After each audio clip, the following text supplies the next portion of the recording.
Hello, my name is Savni. My name is Savni Sawant. I'm the lab manager for Away IVF Mumbai, and I'm very glad to be hosting this live session for how to choose the best embryo for an IVF cycle. So I want to give you perspective on how embryos are chosen when a patient does an IVF cycle, what happens during each stage of the embryo, how they are graded, and how they look like during the 5 or 6 days of your IVF cycle. And then finally, I'm going to show you which one is transferred.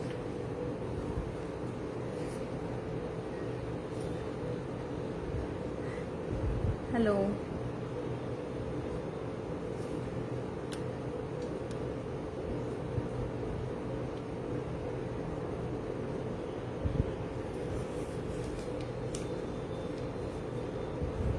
I'm just going to wait for some audience members to join and then I'll start the live session.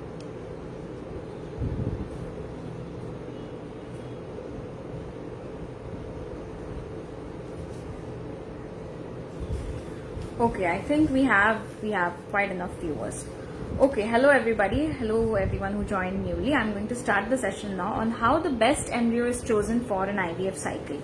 So the way that your IVF cycle will work is that on the day of your oocyte retrieval, an embryologist will screen through all the fluid that a doctor is removing from your ovaries, and from that, whatever oocytes we find, we will keep aside and incubate. After incubation, after 4 hours, the partner's sperm sample is processed, and then these oocytes are then mixed with the partner's sperm individually in a process called ICSI.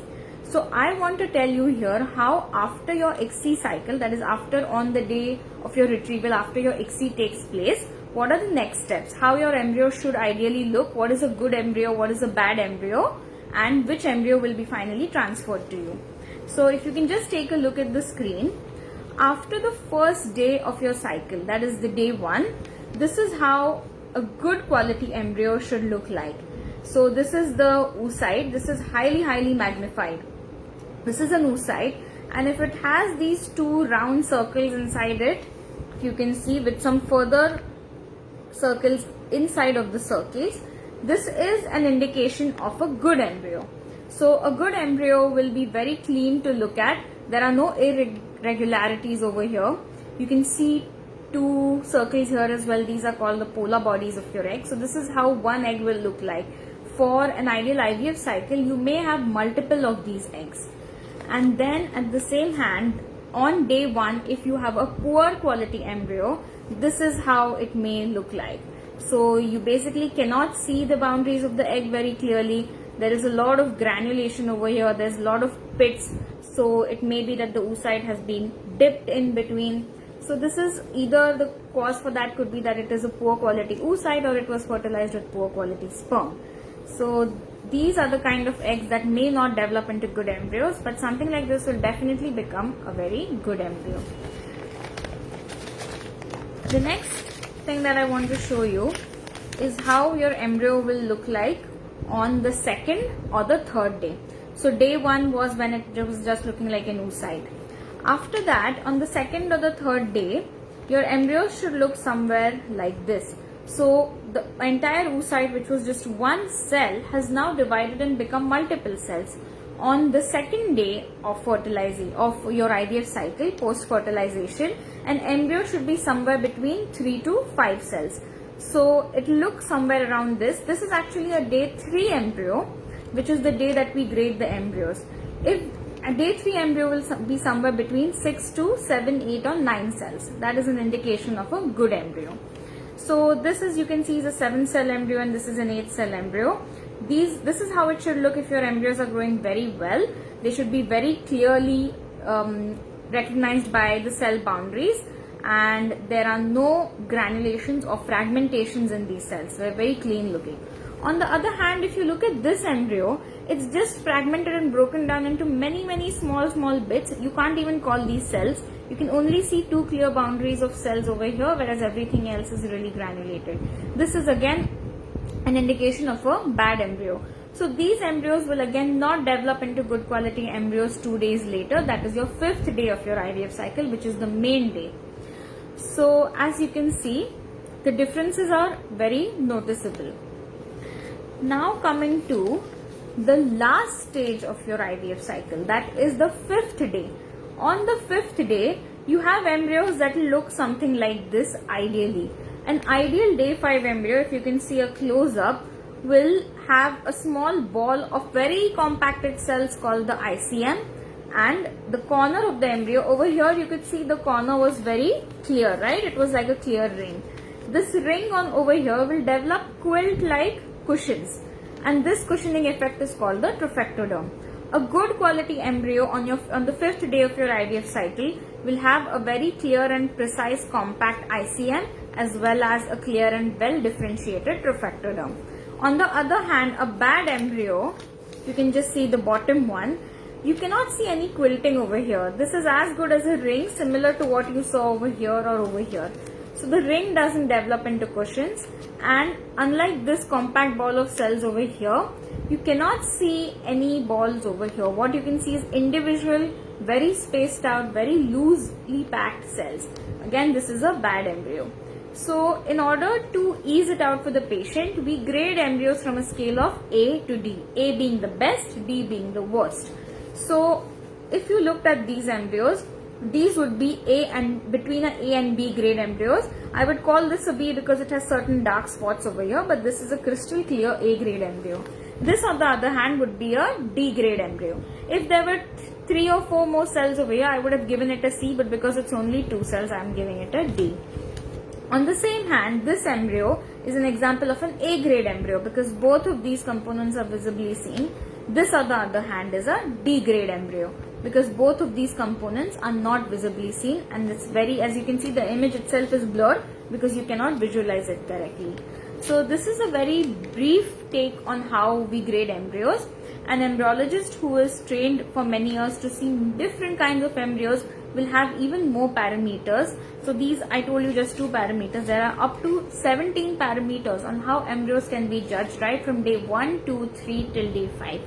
We usually do not see embryos on day 4 because we would like them to remain in incubation so that they are not disturbed and they remain in a good environment of both the gases, oxygen, carbon dioxide, nitrogen, as well as remain stable at 37 degrees. So I am willing to take any questions if anyone has any regarding how anything else in embryology that you may have, any questions you may have about your IVF cycle, or regarding what I just explained about embryos. So does anyone have any questions?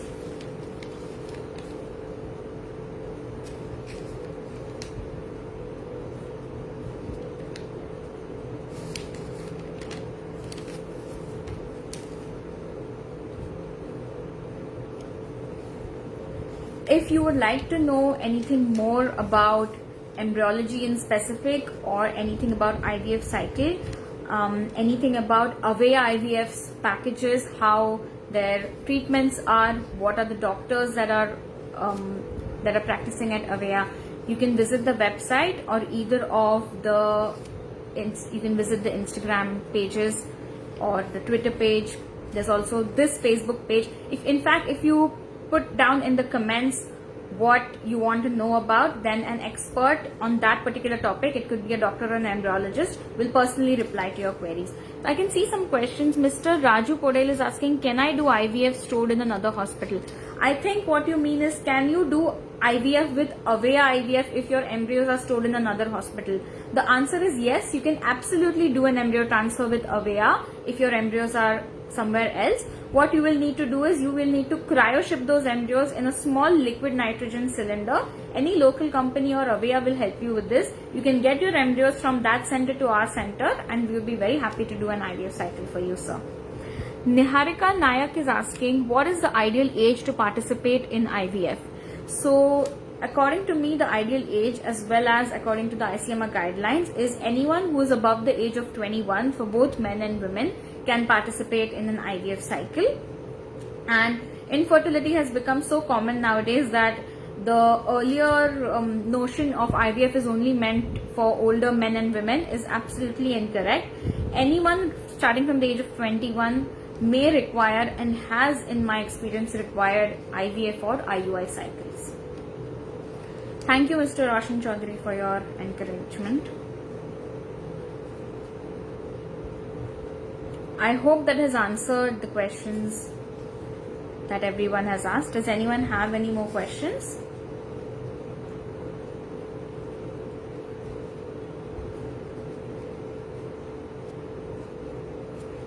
If you would like to ask some questions that are private and you don't want them to be shown on the Facebook page, you can message the Facebook page individually. You can call or message on any of the numbers given on the page itself, and your queries will be answered ASAP by one of the professionals.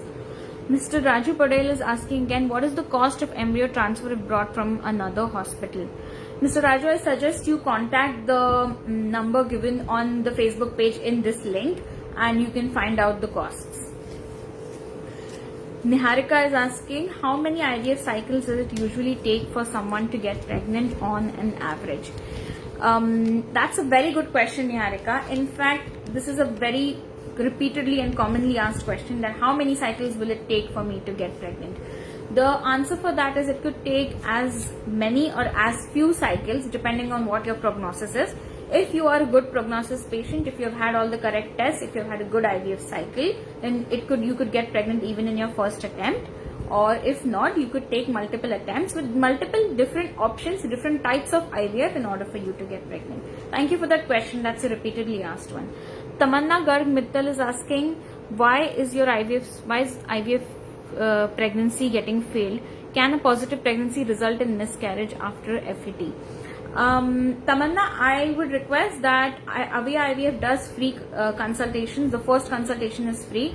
I would request you to get a free consultation from one of the experts on this topic and you can have your queries answered.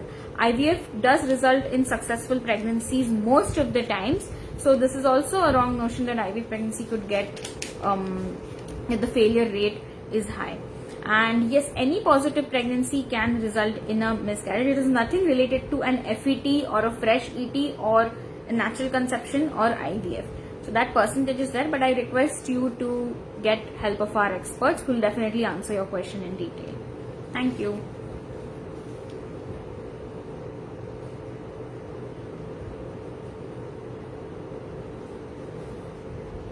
Okay, I think that was a very informative session. Thank you so much for everyone who supported me and who has asked these various questions. I'm sure people who have not asked also would benefit from whatever answers they have gotten. And okay, I'm just getting in questions, so I'll keep answering them. What should you do when your first IVF cycle has failed?